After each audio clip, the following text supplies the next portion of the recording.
in the financial market and the economy.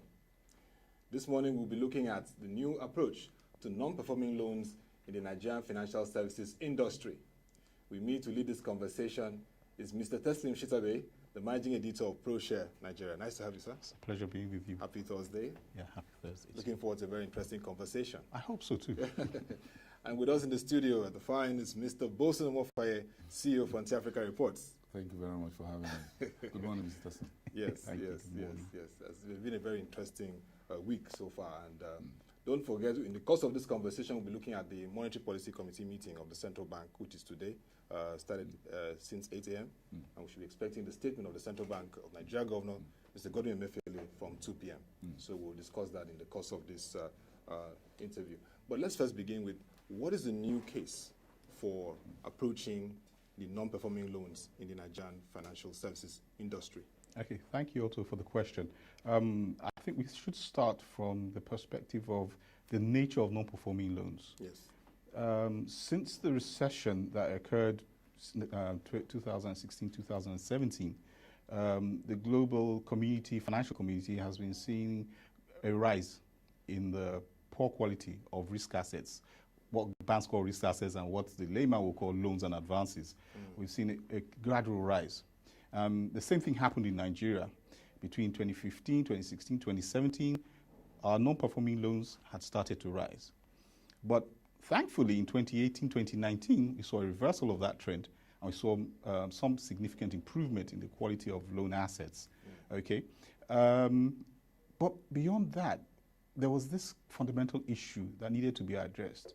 Why did we have so many bad debts? So page 24 of the report decided to do a deep dive into the causes of delinquent loans in Nigeria.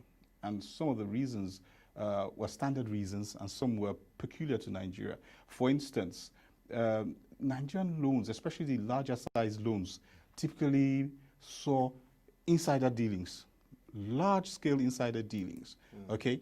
And credit officers were cowed by the fact that an insider who was several positions higher than him or her was owing so much, but was reluctant to repay. And that created institutional challenges. It created governance challenges, okay? And we saw the Asset Management Company of Nigeria subsequently having to take very decisive steps in some of these institutions, okay? Right. Beyond that also, we saw that there was a high amount of credit concentration amongst local Nigerian banks. Most of their credits were in the areas of oil and energy, as well as telecommunications, okay? And then gas, of course, also was a problem. Yeah. You know? So the energy sector, the telecommunications sector, okay? And then the oil and gas sector constituted about 60% of some of the loans outstanding for some of these banks. Yeah. And up to today, a particular bank has an exposure, non-performing loan ratio of about 70%. And most of that money is actually tied to those three sectors, okay? So we noticed high concentration of credit in specific sectors. So you didn't have enough diversification of those loans. So if there was a tragedy in one sector, it's most likely to affect that bank adversely. Yeah. And our fear was also that it could go systemic, which means that there will be a contagion effect. So the problem with one large bank goes into the second large bank and then feeds into the third large bank, and then you have the whole system challenged. Okay? But we've pulled back a bit from that. We're not where we need to be, but we're definitely far away from where we were when the financial crisis of 2016, 2017 was rife. Now, coming to your question, the new approach, understanding that we have a challenge with risk assets, what we decided to do was to say, okay, fine, these risk assets are there. We can't wish them away. They're certainly going to be there for quite some time. But is there something we could do to manage them better? In the past, we've seen under a past central bank governor what he called the shame approach. Okay, you name and shame. Yeah. That approach was novel at the time, but it was ineffective. the people who owed then still owe now, unfortunately, from our analysis of the credits that are outstanding and that have not been repaid. Those same people still owe. But yes, they have paid down a bit, but there are sizable amounts still outstanding. So the name and shame didn't work too well. So we said, okay, we're in a digital age, okay? The name and shame was that I put your name in the newspaper, it has a cycle of perhaps maximum 14 days, and everybody forgets.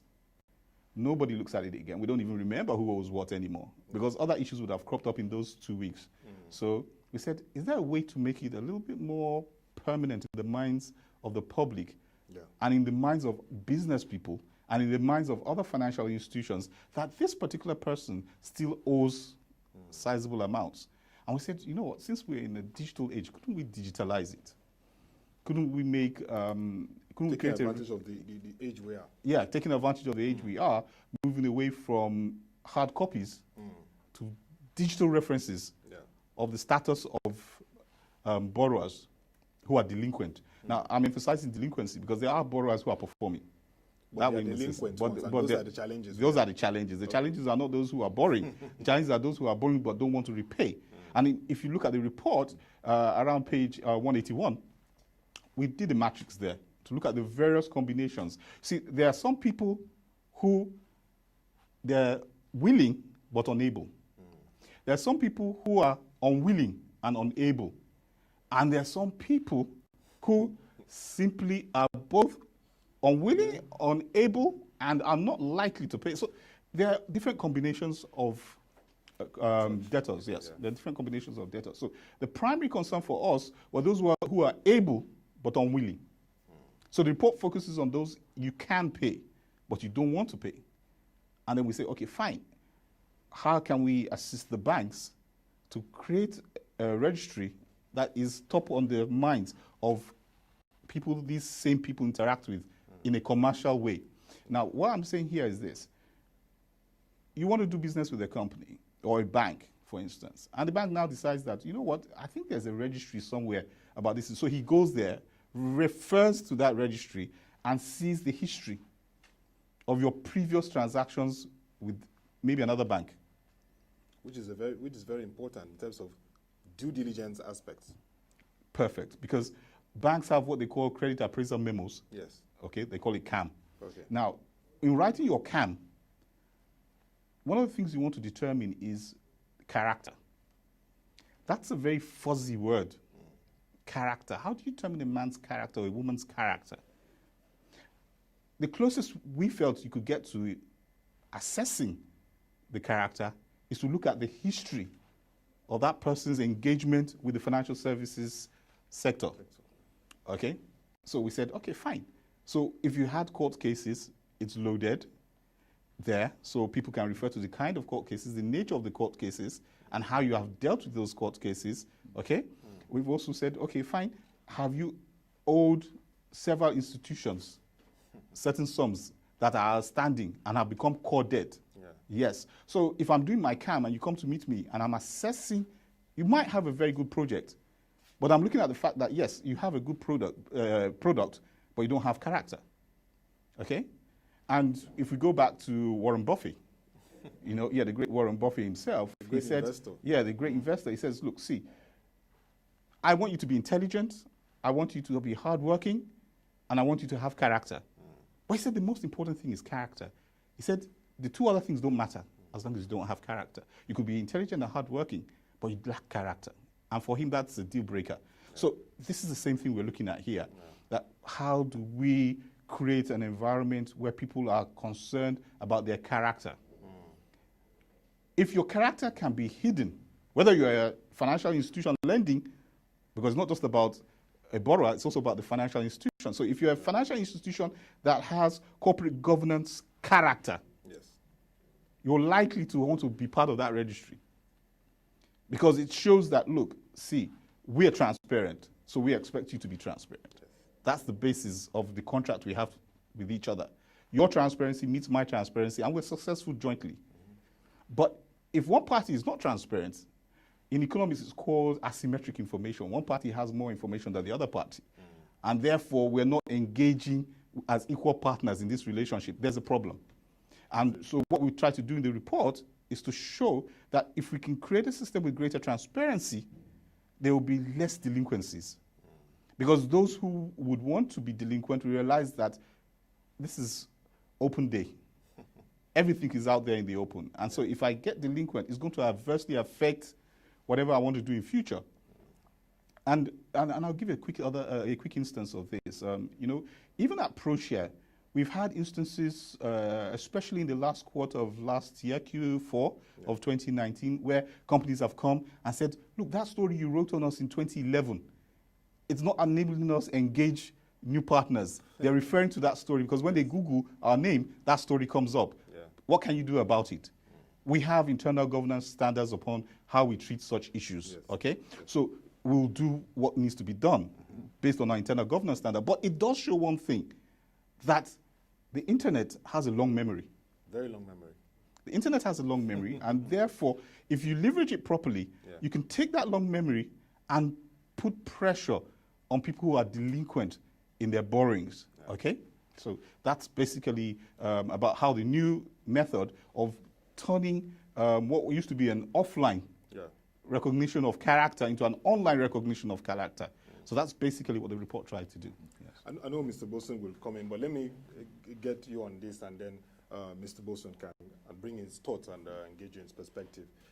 If you can give us an insight into the state of NPLs in the Nigerian banking sector. We've seen different transformations, even from the 2004, 2009 phase, and then we also saw movement again from 2009, that crisis period. Again, part of these issues raised NPLs and all that, and now we've seen to 2016 down to now. To give us an overview of this whole NPLs challenge and the issues around the state of the banking industry. Okay, great. One of the things we need to realize is that one of the greatest creations of modern economies has been the credit system. Very important. Most economies in the US and the UK, US, all over Europe generally. You know, so credit is a good thing.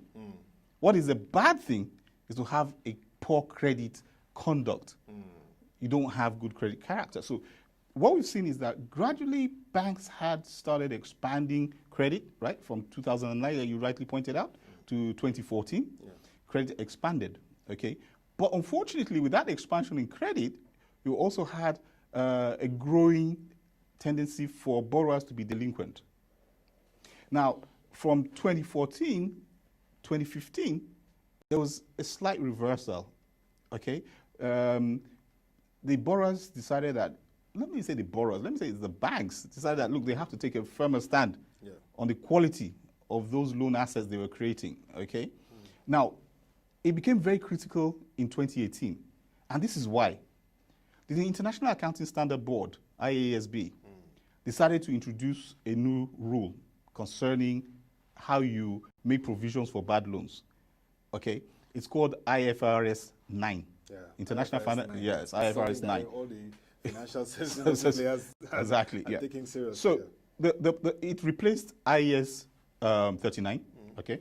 Now, IAS 39 was backward looking. So you could book a loan, and once you book that loan, if it's 30 days gone, it has a category. It's 60 days gone that the person hasn't paid back, it has a category. Then if it's 180 days, it has a category. Until if it's 1 year, it's considered to be lost, okay? So fine. So it was backward looking in the sense that the person has actually defaulted, and then you make provisions based on those defaults, depending on how long it has taken for the person to default, okay? 30 days, 60 days, 180 days, you know, up to the time you get to a year. Now, IFRS 9 decided that, no, we're not playing that game again. This isn't the kind of game we want to be playing. So the International Accounting Board says that you need to be forward-looking. So you're not just going to look at what actually went bad. You're going to look at what can go bad. And you are going to make provisions for that. And that's why you saw that in 2018, 2019, the profits of most of the banks flattened. It flattened because they had to make greater amount of provisions for those bad debts. As a matter of fact, there are banks that I'm not going to mention, but there were 3 banks that actually saw negative shareholders' funds as a result of the need to make those commitments. So the shareholders' funds went negative. Fortunately, I think 2 of them are positive. There's still one that has a major negative position that is almost a billion naira. Yeah. So that's the way it's worked, basically. What we've seen is that there was a massive expansion. The economy was growing. There was great optimism. Yes. Okay. And so we saw from 2014 up. Then by the time we got to 2015, and don't forget also that period also saw a rapid rise in oil prices. Okay. So oil prices was also going up. Government revenues were coming in. Yeah. You know, they were expanding. Everybody was lovey-dovey. I mean, it was all good on creation day, right? Everybody was happy. But by the middle of 2015, oil prices tumbled from about $114 per barrel. And with $30 per barrel. So we started seeing a massive drop in oil prices, and that meant government revenues went down, and that meant that all other incomes from private sectors also started experiencing a fall. And therefore, credits inevitably also started showing some signs of delinquency. Yeah. Okay? So, but because at the same time, IFRS 9 was there, most of those banks started hurting severely in their profit and loss accounts. Yeah. Okay? But from, let's say, 2019, the banks seem to have seen some reversal in that trend. They've taken in, there was what was called a day one adjustment. Okay, so they've taken in all those challenges, and they're looking forward. And so profitability seems to be quite good. Although I must say that Q1 results are not sterling, but they're acceptable. Yeah. Q1 results, not sterling, but acceptable. Acceptable. How acceptable, Mr. Boason, and what are your perspectives? I think this is one great report that should and will move the needle significantly upward for the name and shame mantra that the country has been trying to pursue. I think to a large extent the naming was there, but I'm not too sure if the shaming was there and if it was strong enough. Again, if you take a name and shame situation, for example, a bank publishes about 2-3 pages in a newspaper, which I can tell you half of Nigerians don't read. And they are printed, because there are so many of them, the names, the information are so minute that you need a toothpick, not even a pen, to try to figure out the name of an individual or the company, the address, the amount, what his businesses are. Now, give me a second. I have one of Nigerian dailies in front of you. If you have 3 pages of that here, you want to read this newspaper for sports, for any information, and move on. So how many Nigerians want to take a toothpick and go through all of that? So it becomes an advertorial thing and good business for the newspapers. Unfortunately, those of us in the electronic media and online, like Proshare, we didn't make money, we didn't share in that. It was advertised in the newspapers, television, you can't put that on television. Online becomes even more difficult. Who reads such a thing? Now that we have it in what I can call a codified manner, and paying particular attention to character, I think that is very important. I think this is a report that should be adopted by AMCON, by the Ministry of Finance, the Procurement, Bureau of Public for Procurement at the federal level, and across the state levels aside the banks themselves. Again, because it helps the government achieve something. The Ministry of Finance and others have been saying, look, if you are a delinquent borrower in the bank to AMCON or whatever, you cannot do business with government and all of that. And we've heard that over the last 4 years or 5 years of this administration, in which they've been saying, look, we want to be very careful how we do business with those who are owing the government. You can't be taking government check and you're not paying at the same time. So it's all messy. So if you're a contractor or a supplier to the government, then your credit history becomes very important. I think we're dealing with largely about 2 or 3 different types of credit, non-performing loans here. The most delinquent and the most troublesome were those that have been there until more or less the last 5 years. During the years called the laissez-faire years, in which things were a little bit loose. There's so much money, government is happy, the private sector is happy, everybody's happy. The banks were happy with the deposits coming through the government side. Everywhere was just happy. FAC was happy. Easy money period. So the banks can afford to let a few big men take a lot of money. Insider dealings and all of that were there. So we have that. All the way down to 2000 and Soludo's bank consolidation. Yes. That was one era. And then we had the next 4 or 5 years up to 2009 when Lamido Sanusi intervened in Oceanic, Intercontinental Bank, PHB, and the rest of them, 2009, 2010. Then from now on to 2014, as Teslim rightly said, then up to date. When we start moving from 2013 into the oil and gas sector, energy, telecoms, and what have you, then we move on to consumer goods and consumer loans under the current administration. So we've had these different periods or era of delinquent loans. And surprisingly, some of the biggest and big-sized loans that are still being fought in the court and NPL, I'm sure we don't want to mention it, are guys who own petrol stations and tank farms and runs into hundreds of millions. These were not loans of the last 2, 3, 4 years. No, they've been there for 7, 9, 10 years. And but it becomes very difficult. Exposures in those and those exposures have been there, so it's very difficult to have a foreclosure. Now, these big-time delinquent borrowers have dug in seriously, politically. Some of them have won elections at certain levels.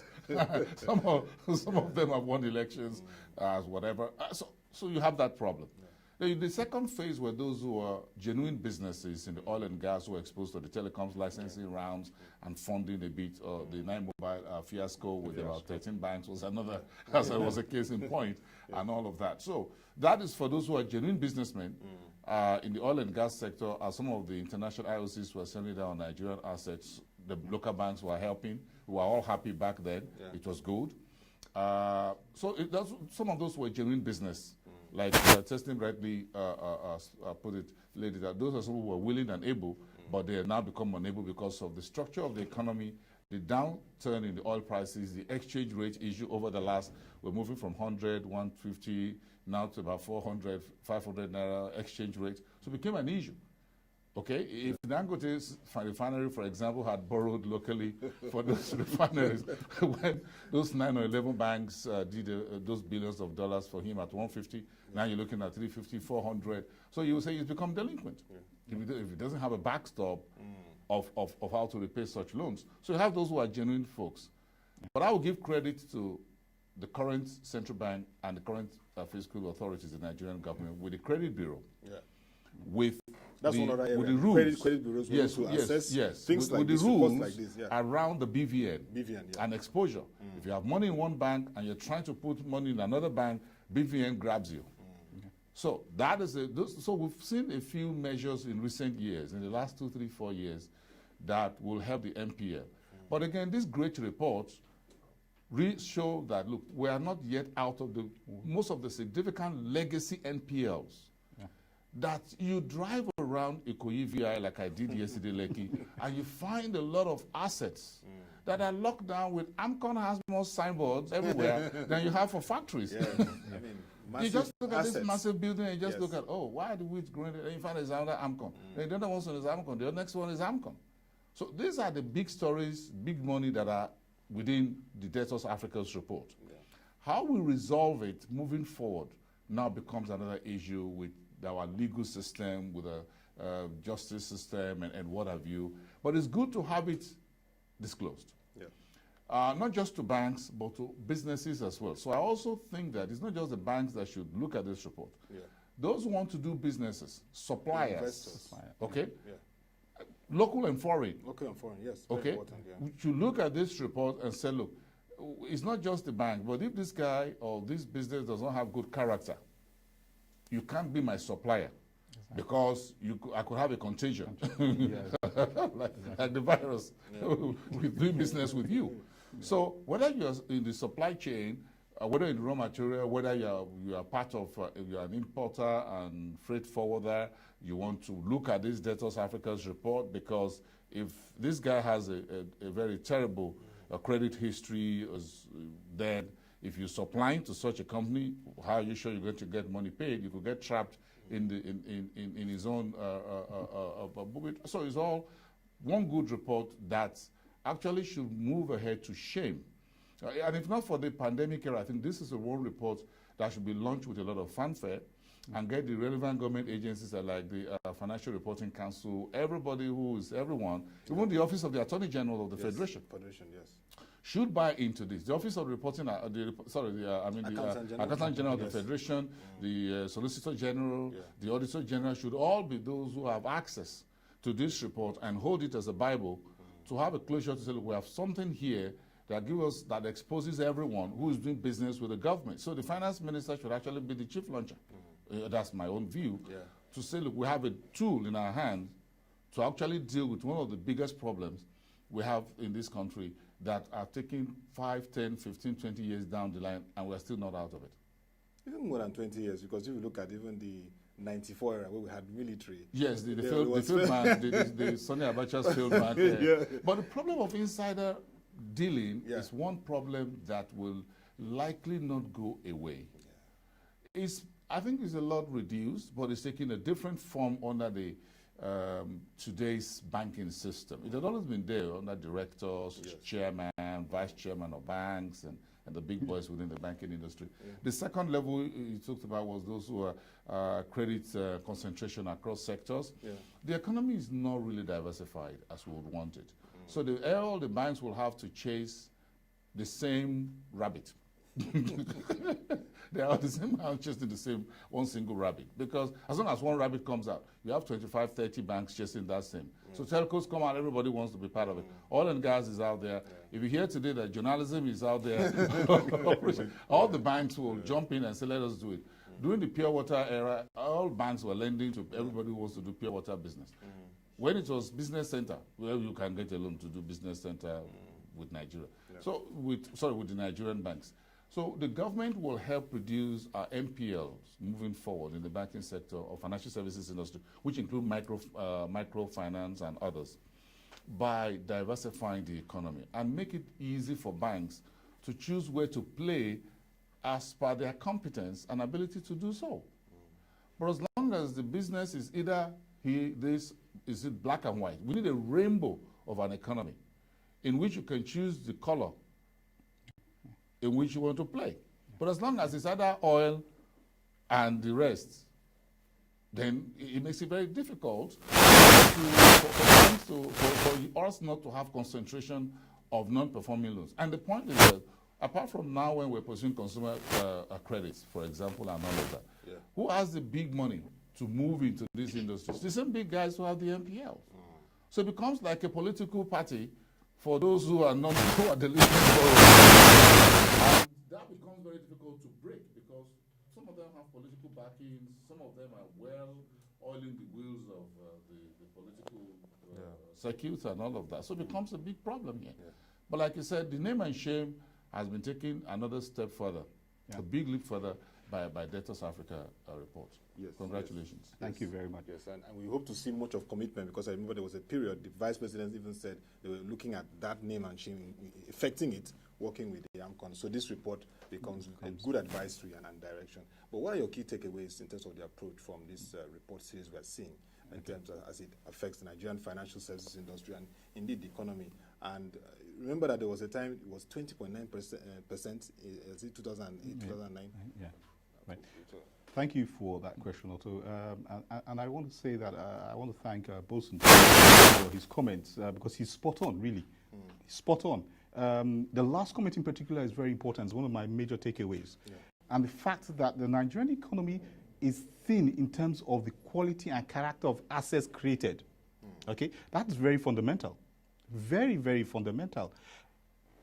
Now, let's give it. The tier 1 banks will perhaps fund the big cement company, the big oil and gas company. What happens to tier 2? Because the big guys are not coming to the tier 2 guys because they don't simply have the money. So the tier 2 guys are now forced to go into subprime lending and therefore become more vulnerable. But the tier 2 guys also deal with the tier 1 guys. So they can, if a large number of them actually start suffering the pressures of poor quality assets, infect the bigger guys. And that's a major takeaway. We've got to create an economy that creates more assets. Good quality assets. They're too thin. We have too few companies that we can say these are prime companies we can lend to. And that's the key issue of what Boason just said. And it's a key point in that report, that we've got to look for better assets. And we can do it at subnational levels. Subnational. Subnational levels, okay? I mean, at a point in time, where is Iwopin? Paper mills. Okay? Where's Okuboku? I'm saying this because we are press people. So Akwa Ibom. Yes. And I mean, The Oluwa Glass. Yeah, Oluwa Glass, Ondo State. Yes. Okay? The ceramic company in Ondo State, even the ceramic company in Ogun State is gone. Yeah. I mean, we are not creating National levels. Look at some quote-unquote regional banks like Wema Bank. Yes. And you can have a whole lot of assets there without everybody carrying portfolio every day and flying and meeting them on the plane going to Abuja and coming back. You just fly to the southwest. Another set of banks go to southeast. Then you have some other bank go to northwest. Then you create assets at the subnational levels. But now everybody is just fishing in the same pond, which everybody's in Abuja every day. So we need to create more subnational assets. Very important. Oh, yeah, it's critical. We don't have a diversified portfolio. Yeah. So you can't really blame the bank sometimes. Yeah. And like Mr. Teslim said, look, if once you let it become contagion from level 2, level 3, tier 2, tier 3 banks, it will automatically and you know where it goes next. After the tier 1, now it goes to central bank. Who will have to clean up the mess, one way or the other, because you can't allow all the banks to collapse on your head. Exactly. So at the end of the day, and who is the central bank? The federal government of Nigeria. And who is federal government? The taxpayers' money. Taxpayers' money. Exactly. The trillions that went into the 2009-2010 bank closures, we haven't resolved it. Trying to recover it. Yes, even the recent ones that were sold, there are still a lot of issues with those issues. So it is in everybody's interest. This debtors report is a national document. Yeah. It's not just for the banking sector, because at the end of the day, the taxpayer is going to pay. No, definitely. The taxpayer pay at the end of the day. Definitely. Well, also, I'd like to say something quickly here. Now, Proshare was contracted to write the report. Yeah. Proshare is not Debtor Africa. Yeah. Okay, right. So that needs to be clear. For clarity, yes. Because Debtor Africa is a company based in Canada. Okay. Okay, it's a separate company. It's into fintech, especially into financial service related technology. Yeah. Okay. But what we did was to write the report, and we gave Debtor Africa the benefit of our analysis and observations concerning the Nigerian banking system. I like that clarity. That's exemplary from Proshare, because sometimes you don't get that clarity and it becomes a challenge in. Oh, that's another disclosure. Yeah. That's transparency. Yes, transparency, yeah. Now let's look at the big one today as we begin to wind down. The central bank MPC, virtual MPC. You know, what are you seeing? The indicators show high inflation. We've seen growth. Many people thought it was going to be negative, but it's 1.87%. We've seen capital importation. We've seen the FDIs are taking the back seat, and FPIs continue to dominate. We've also seen high rising poverty, over 40.1%, translating to 82.9 million people. And of course, the debate around foreign exchange management.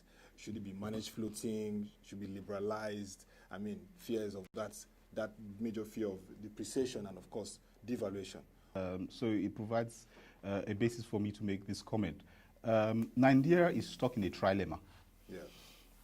Not a dilemma, but a trilemma. Now, do we want to have stable exchange rates? That's one point. Do we want to have relatively low and stable inflation? That's another point. And then the one that you didn't mention was unemployment. Unemployment, yeah. The last time we had unemployment figures, figure, but the one we have is about 23%. Yes, 23.1% for Q3 2018. Yeah. But why I'm mentioning unemployment is that you can see what COVID has done to the United States. Over 30 million people. Yes, and it's moved from 4% unemployment rate to 14% unemployment. Highest, almost like the Depression era. Yes, as a matter of fact, the Depression wasn't even as high as that. Yeah, it's in the 18th century, so that's when they had that figure. So it tells us a lot, right? We're growing Q1 2020 1.87%, like you said, which was good because the year before we were at 2.1%. So many of us, including myself, had expected that we'll do about 0.98 or 1%. But hey, we've beaten that. So does it show that we should be optimistic? Not necessarily. Not necessarily. In economics, there's usually what is called a lag. So the full impact of COVID-19 has not yet gone through the system. So the figures we're seeing are perhaps the impact of what happened in Q4 2019. which was spilling over into Q1 2020. So what I expect is that what happened in Q1 2020 starts having major effects on Q2 2020. So growth, I think, is still going to be slow. Does the CBN have enough headroom to cut rates and expand the economy? No, I don't think so. I know people have said that the CBN is like to be more dovish based on the optimism concerning the GDP figure that came out recently by the Nigerian Bureau of Statistics. But I think the CBN is still going to be a bit wary about cutting rates. Okay? One reason is also that you're trying to encourage foreign portfolio investors to come in, and if you're trying to do that, you can't afford to bring rates down. Okay? Because they're going to say, okay, look, your country, I'm looking at it from a political risk, I'm looking at it from the economic risk, I'm looking at it from a credit risk perspective. All these things don't look too bright to me. So, you know what? You've got to give me a premium. And if you're going to give me a premium, it's going to be a premium that is better than what I would get if I went to another emerging market economy. So I don't see the CBN at this moment, given the fact that the exchange rate is still fragile, I don't see them wanting to cut the interest rates for now. Okay, so I don't see much change there. Some people said, well, okay, you know what, they could reduce cash reserve ratio, but then again, there are inflationary concerns because inflation is at 12.34%. Yeah, so you consistently had a rise in inflation rate, you know, which was a lot different. What we've seen in Q1 2020 is a lot different from what we saw in the better part of 2019 because we saw a consistent decline in inflation month on month in 2019. But now we're seeing a rise. So if you're going to do that, you've got to keep interest rates high, okay? You've got to also ensure that credit is not expanded too fast. And another reason why you want to do that is because, don't forget, we have supply chain challenges. There are supply chain challenges where we're not getting imports for raw materials, for machinery. All those are not coming in. So if you expand credit, so if you expand credit, where would that credit go to? Because there's actually, you can't import, right? You're having difficulties importing. Before this credit goes to beer parlor. Yeah, so you're going to say, no. So you're going to say, okay, you know what, no, we don't want to start creating that credit now. So CRR may not necessarily adjust beyond where it is now, okay? So I don't see NPR coming down. I don't see the CRR rate coming down, okay? So I see the CBN adopting a let's wait and see approach. Okay, let's see what the major impact of coronavirus is, Q2, and then we might decide on what to do. Because, I mean, we had a much more favorable than expected GDP growth rate at 1.87%, so why should we panic? I agree totally. You concur? No, I concur. Okay. I think the central bank will want to see how soft or solid the 1.87 yes, really is. Exactly. If it's going to get softer, you don't want to get caught with a broken egg. Exactly. In your fresh egg in your hand. So I think the central bank would want to do that. Again, major economies around the world are beginning to reopen gradually. Disney World says it's going to reopen in July. Universal Studios will reopen next month. Yes. So with all this reopening and some of the tourist centers and some flights taken back to the skies, I think the MPC would want to fold their hands a little bit and see how things go on. So maybe July MPC might just be a bit to see, to have a full picture and say, look, we've done the first 6 months. Okay, I think now we can safely say this, that we're going for the second half. But having not seen the major economies where you have a lot of flows of supply, whatever change happen, and you just cut rate, would amount to jumping out of that plane at 40,000 feet without a parachute. I don't think the central bank governor would want to do that. Just hoping that you land somewhere, someone spreading his mattress outside and, somewhere in the world, and you just land safely on it with little consequences. So I think to a large extent, the policy folks and the governors, deputy governors would want to wait and see what happens to the big economies around the world and the reopening.